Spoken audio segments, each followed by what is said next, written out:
Metal presence কৃষি সংবাদ, সুজলা সুফলা।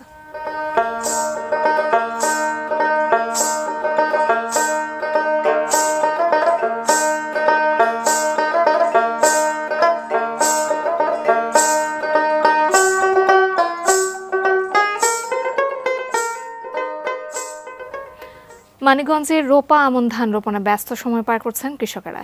সেই সময় বীজতলা থেকে চারা তোলার জমি প্রস্তুত ও ধান ক্ষেত পরিচর্যায় সময় কাটছে তাদের। জেলার সাটুরিয়া সদর ও সিংগার উপজেলার সবচেয়ে বেশি রোপা আমন চাষ হয়। প্রতি বিঘা জমিতে ধান চাষে খরচ হয় 5,500 থেকে 6,000 টাকা।